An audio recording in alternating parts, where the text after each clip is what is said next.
Assalamualaikum warahmatullahi wabarakatuh. Perkenalkan teman-teman, nama saya Siti Hernisya dari jurusan Pendidikan Psikologi dan Bimbingan, program studi bimbingan dan konseling dari Universitas Negeri Makassar, salah satu kampus terbaik di Makassar. Jadi teman-teman, sebelum saya menyampaikan maksud dan tujuan saya, marilah kita memulai pemberian materi dengan membaca doa dengan keyakinan dan kepercayaan masing-masing. Doa dimulai.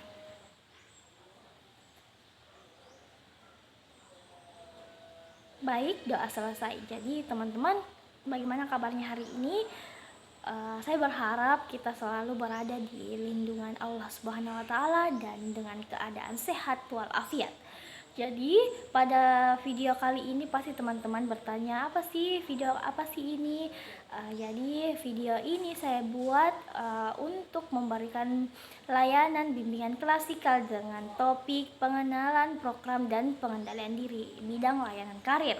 Jadi teman-temanku sekalian, apabila menonton video kali ini dan sedang menentukan karirnya, nah, video ini sangat cocok untuk teman-teman yang sedang menentukan karirnya dengan topik pengenalan program dan pengembangan diri. Jadi teman-teman bisa mengenal program-program dan mengetahui apa sih pengembangan diri yang bisa saya kembangkan. Jadi saya sudah menyampaikan apa maksud dan tujuan saya memberikan video kali ini. Saya ingin menyampaikan tujuan layanan bimbingan klasikal pada hari ini saya buat. Ada tujuan layanan itu ada SKKPD. Nah, SKKPD ini adalah standar kompetensi kemandirian peserta didik. Jadi SKKPD yang harus kita capai yaitu pemahaman peserta didik sekalian atau pemahaman teman-teman. Kemudian selain SKKPD ada tujuan umum atau rumusan kompetensi. Nah, tujuan umum ini yaitu peserta didik atau konseli dapat memahami program pengembangan diri dan dapat menyalurkan bakat minat melalui kegiatan ekstrakurikuler di sekolah. Jadi, selain tujuan umum ada tujuan khusus. Tujuan khusus atau indikator pencapaian ada 3. Yang pertama, peserta didik atau konseli dapat memahami program pengembangan diri. Yang kedua, peserta didik atau konseli dapat memahami potensi dirinya dengan baik. Dan yang ketiga, peserta didik dapat memilih dan menentukan program pengembangan diri sesuai dengan potensi yang dimilikinya. Jadi, saya sudah menyampaikan tujuan layanan pada bimbingan klasik ini dengan topik pengenalan program dan pengendalian diri. Kemudian kita memasuki tahap inti. Jadi saya ingin menyampaikan tahap inti pemberian layanan kali ini. Yang pertama itu ada guru BK menayangkan media yang berhubungan dengan materi layanan. Jadi saya menampilkan sebuah rencana pemberian layanan atau biasa disebut RPL pada video kali ini supaya teman-teman bisa gampang memahami.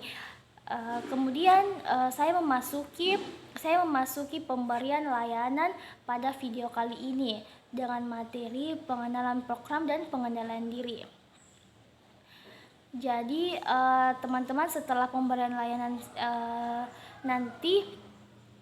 nanti saya akan membagikan SKKPD.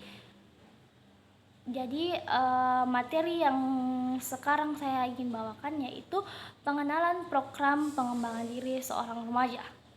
Nah, remaja merupakan calon generasi penerus bangsa. Jadi teman-teman yang sedang menonton video kali ini, apabila rentan umur teman-teman sudah memasuki 17 tahun, itu sudah bisa dikatakan remaja menuju dewasa. Jadi kita sebut saja remaja, yaitu remaja merupakan calon generasi penerus bangsa. Oleh karena itu diharapkan para teman-teman dapat memiliki perkembangan karir, perkembangan dirinya yang optimal agar mereka mampu memiliki daya saing yang positif di era global. Jadi sebagai masa transisi menuju dewasa awal, masa remaja penuh dengan berbagai perubahan. Perubahan fisik pada remaja dan terjadinya perubahan hormonal juga turut berdampak pada perubahan psikologis atau emosional remaja. Nah, remaja juga mulai mengalami perkembangan dalam kognitif sosial, berpikir lebih abstrak, idealis, dan logis. Ada yang lebih cepat memahami perubahan yang terjadi pada dirinya dan lebih mudah menjalin relasi dengan teman di sekitarnya. Dan ada juga yang pengembangan pengenalan diri dan karakter bagi remaja melalui program sadar dan kenali diri. Jadi ada sebuah program yang dibentuk oleh Rati Arum Listianindi, yaitu sadar dan kenali diri. Dewi Kumalasari 635 terlambat berkembang secara fisik, namun lebih mudah mengembangkan identitas diri yang matang. Jadi tidak semua orang yang mengalami keterlambatan berkembang secara fisiknya, tetapi dia mempunyai pengembangan identitas dirinya yang lebih cepat dari orang-orang yang normal. Jadi dalam proses pencarian jati dirinya, para remaja membutuhkan adanya pengetahuan mengenali diri sendiri, meliputi pemahaman mengenai kekuatan karakter yang dimilikinya dan bagaimana cara untuk mengoptimalkan serta memanfaatkan kekuatan karakter yang dimiliki bagi pengembangan dirinya. Menurut Seligman 2002, individu memiliki karakter positif dan negatif. Namun, yang dimaksud dengan kekuatan karakter adalah karakter positif yang membawa individu kepada perasaan yang positif. Terdapat 24 kekuatan karakter yang dimiliki individu. Menurut Peterson dan Seligman 2004, dan dikelompokkan berdasarkan 6 keutamaan. Pertama adalah kekuatan karakter yang dikelompokkan pada kebijaksanaan dan pandang yang bijaksana. Selanjutnya adalah kekuatan karakter yang dikelompokkan dalam keutamaan keberanian, meliputi berani menghadapi risiko. Jadi kekuatan karakter yang dikelompokkan dalam keutamaan keberanian itu ada menghadapi risiko, ketekunan, kejujuran, dan semangat. Kemudian selanjutnya ada kekuatan karakter yang diklasifikasikan dalam keutamaan kemanusiaan yang terdiri dari cinta, kebaikan hati, serta kecerdasan sosial. Kemudian selanjutnya adalah kekuatan karakter yang berada di dalam kelompok keutamaan keadilan, yaitu kewarganegaraan, keadilan, dan kepemimpinan. Dan ada pula kekuatan karakter yang diklasifikasikan itu melalui keutamaan keseimbangan yang terdiri dari memaafkan dan kedamaian, kerendah hatian, dan kesederhanaan.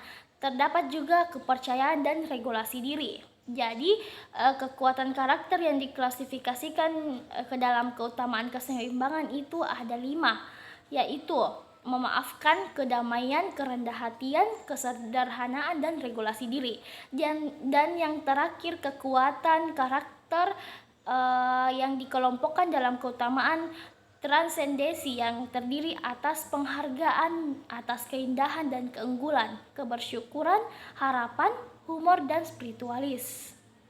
Kemudian dengan banyaknya jenis kekuatan karakter ini, teman-teman perlu mengenali kekuatan karakter yang dimilikinya sendiri. Jangan cuma mengetahui, oh ini kekuatan karakter yang ada, oh ini kekuatan karakter yang dikelompokkan ke dalam 6 keutamaan. Tetapi teman-teman tidak mencari apa sih keutamaan yang ada di dalam dirinya sendiri. Jadi menurut Handayani pada 1998 menyatakan bahwa pengenalan diri akan membantu individu untuk memperoleh pengetahuan akan dirinya sendiri serta menerima dirinya dalam rangka menyesuaikan diri dengan lingkungan. Jadi banyak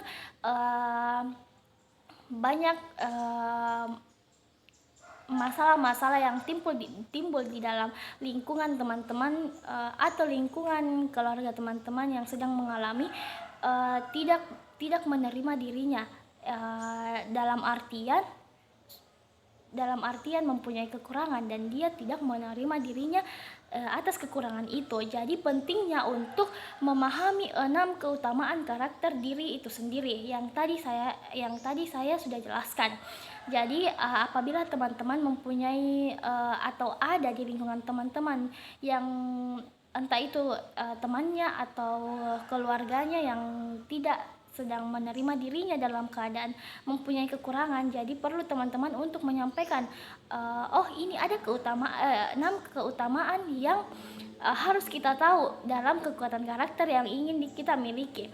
Jadi Handayani ini menyatakan bahwa pengenalan diri itu penting untuk membantu individu untuk memperoleh apa sih yang ada di diriku dan serta menerima dirinya dalam rangka mempunyai kekurangan, dan pasti setiap manusia itu mempunyai kekurangan dan kelebihan. Jadi pentingnya orang-orang biasa tidak menerima kekurangan atas dirinya, selalu melihat kelebihan-kelebihan dan tidak pernah memikirkan kekurangannya. Jadi pengetahuan mengenai diri sendiri ini bakal untuk pencarian jati diri. Jadi percuma teman-teman mengetahui materi terkait 6 keutamaan karakter ini tetapi tidak mencari jati dirinya sebagai remaja. Dalam hal ini, pencarian jati diri ini merupakan sebuah jalan untuk mempersiapkan mereka masuk ke dalam tugas-tugas di masa dewasa.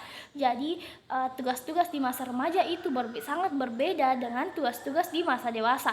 Jadi, ada pepatah yang mengatakan atau ada kalimat yang mengatakan banyak di media sosial yang bertebaran itu, takut tambah dewasa atau dewasa itu sulit, dewasa itu rumit. Tetapi apabila teman-teman mengetahui apa sih step-step yang harus saya lakukan pada saat saya memasuki tahap-tahap dewasa.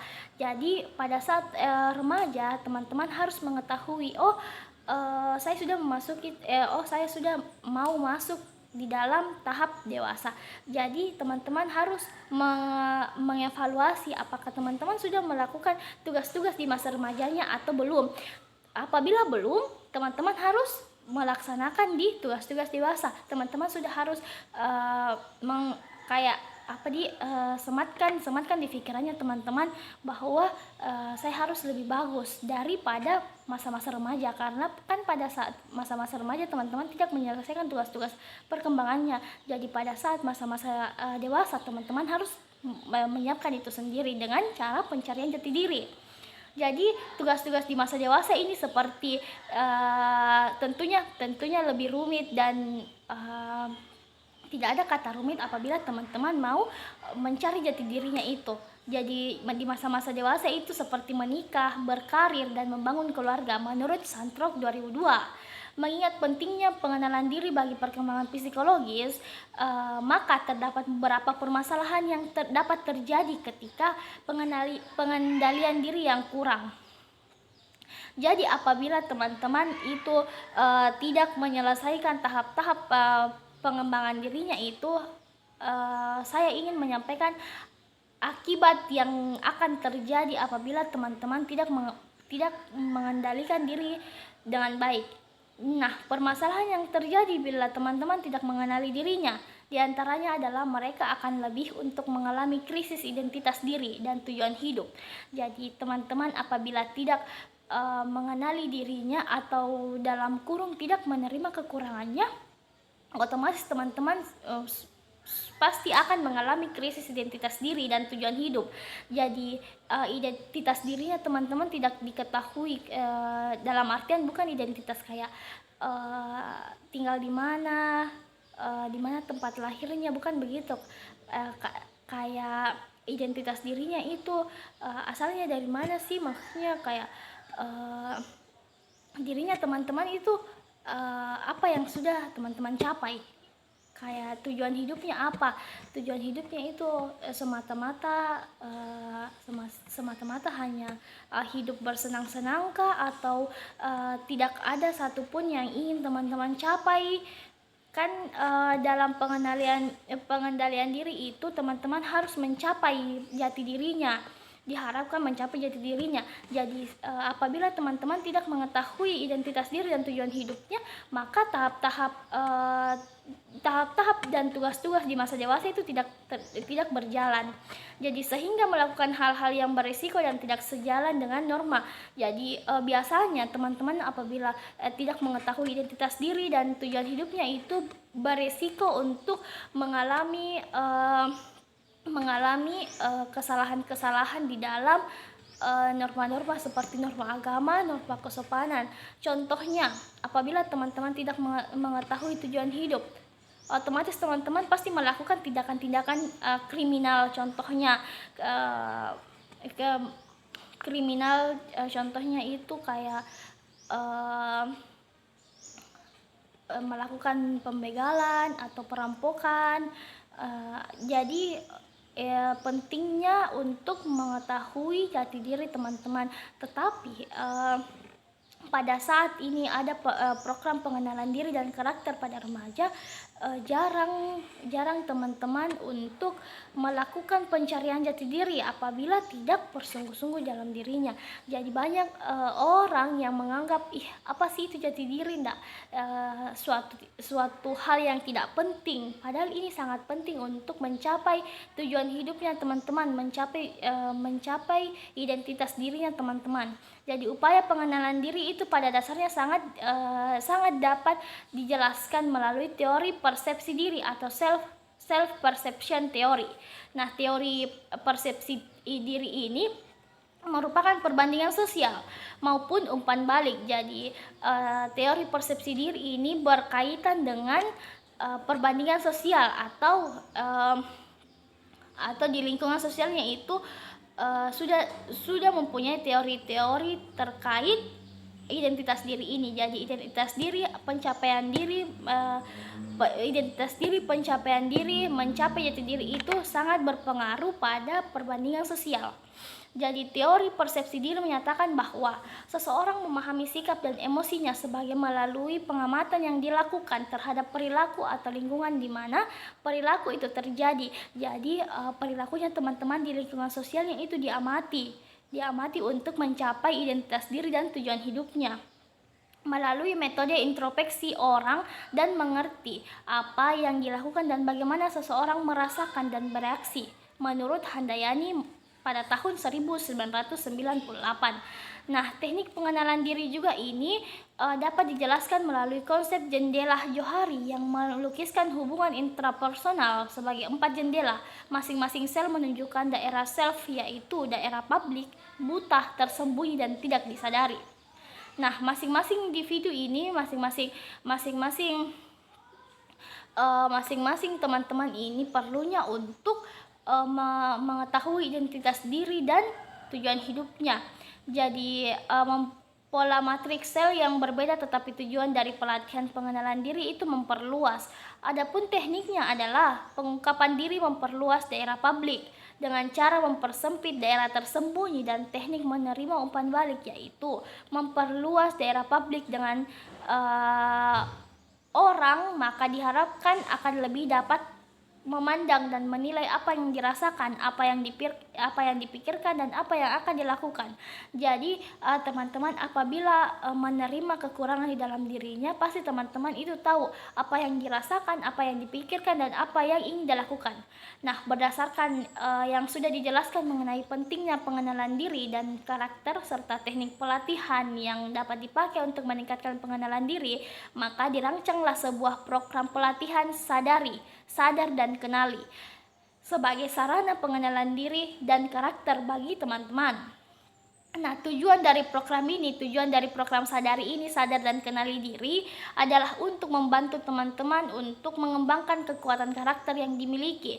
Diharapkan dari adanya kegiatan ini, maka teman-teman menjadi lebih memahami dirinya sendiri, termasuk memahami potensi serta kekuatan karakter yang dimiliki untuk kemudian merencanakan pengembangan dirinya sesuai kekuatan karakter yang dimiliki. Jadi biasanya teman-teman itu mempunyai kekuatan karakter tapi tidak dikembangkan. Makanya ini ada program yang dibentuk, program pelatihan yang dibentuk itu sadari dan sadar dan kenali diri. Jadi teman-teman, ini program ini sangat membantu untuk menentukan pengembangan dirinya sesuai dengan kekuatan karakter yang dimiliki teman-teman. Jadi program pengembangan diri ini dibentuk semata-mata untuk membantu teman-teman di dalam pencarian jati diri, di dalam pengembangan dirinya. Jadi program ini sebenarnya kegiatan pendidikan di luar mata pelajaran sebagai bagian integral dari kurikulum sekolah atau madrasah. Nah, kegiatan ini suatu keharusan di sekolah, baik berbentuk kegiatan ekstrakurikuler maupun bimbingan konseling. Jadi itu pentingnya bimbingan konseling, ada guru BK di sekolah untuk menentukan apa sebenarnya identitas diri dan tujuan hidupnya teman-teman. Jadi hal ini bertujuan untuk menggali dan mengembangkan minat bakat siswa agar tumbuh sesuai dengan bakatnya. Jadi banyak fakta yang terjadi di lingkungan kita tidak sesuai dengan bakat dan minatnya. Jadi kita selalu beracuh dari apa yang dari aspek keluarga, apa yang disuruh itu yang kita lakukan, padahal itu semua tidak sesuai dengan bakat dan minatnya kalian. Jadi pengendalian diri ini bertujuan untuk mengetahui bakat dan minatnya teman-teman, sebagai bentuk juga pembentukan watak dan kepribadian peserta didik yang dilakukan melalui kegiatan pelayanan konseling, perkenalan dengan masalah pribadi dan kehidupan sosial. Jadi sebenarnya pembentukan dan pengenalan minat dan bakat itu sebenarnya sangat mempunyai keterikatan antara masalah pribadi dan kehidupan sosial. Jadi masalah-masalah kehidupan sosial itu sebenarnya sangat menunjang untuk kita mengembangkan minat dan bakat kita. Jadi kegiatan ekstrakurikuler ini apabila dilakukan sebuah program yang tadi, sadari, sadar, dan kenali diri, ini sangat membantu karena disebutkan dalam pedoman kegiatan pengembangan diri yang dikeluarkan oleh Departemen Agama bahwa pengembangan diri diartikan sebagai proses pembentukan sikap dan perilaku yang relatif menatap melalui pengalaman yang berulang-ulang sampai pada tahap yang otonomi, kemandirian mengenai suatu perilaku tertentu. Jadi menurut Departemen Agama ini memang pengembangan diri itu sangat penting. Jadi bukan semata-mata hanya teori-teori saja, tapi dijelaskan juga oleh Departemen Agama bahwa ini sangat penting. Jadi pengembangan diri teman-teman itu memiliki peran sangat penting dalam proses internalisasi nilai-nilai dan perilaku teman-teman dari proses pengembangan potensi dan bakat yang terpendam dalam diri teman-teman. Jadi seorang guru harus mampu menumbuh kembangkan minat dan bakat teman-teman. Jadi teman-teman bisa menuntut ke guru mata pelajaran ataupun apabila ada guru BK di sekolahnya bisa menuntut apabila teman-teman tidak dicarikan untuk mengembangkan potensi dan bakat teman-teman. Jadi kalian bisa menuntut seorang guru sebagai fasilitator harus mampu untuk memfasilitasi teman-teman apa sih bakat dan minatnya teman-teman. Jadi terkait pengenalan program dan pengendalian diri ini sudah saya jelaskan tadi. Ada yang paling penting dan paling dinomorsatukan itu teman-teman harus mengetahui apa sih kekuatan karakternya teman-teman. Jadi setelah mengetahui kekuatan karakternya teman-teman, kalian bisa menumbuh kembangkan kekuatan karakter itu. Kalian setelah mengetahui kekuatan karakter, kalian bisa menumbuh kembangkan itu melalui minat dan bakat kalian. Jadi pada pemberian layanan kali ini itu saja materi yang sempat saya sampaikan. Sebenarnya apabila ini dilakukan pada saat offline, saya ingin memberikan LKPD atau lembar kerja peserta didik. Jadi tetapi ini programnya bimbingan klasikal sedang online, jadi Saya hanya berharap teman-teman bisa mengetahui dan mencapai tujuan layanan yang tadi saya berikan. Tujuan umum dan tujuan khususnya itu saya berharap teman-teman mencapai itu. Jadi teman-teman saya berharap kalian mampu memahami materi yang tadi sempat saya bawakan mengenai pengenalan program dan pengendalian diri.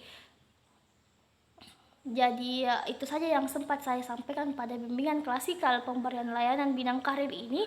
Semoga bermanfaat. Kurang dan lebihnya mohon dimaafkan. Wabillahi taufiq wal hidayah. Wassalamualaikum warahmatullahi wabarakatuh.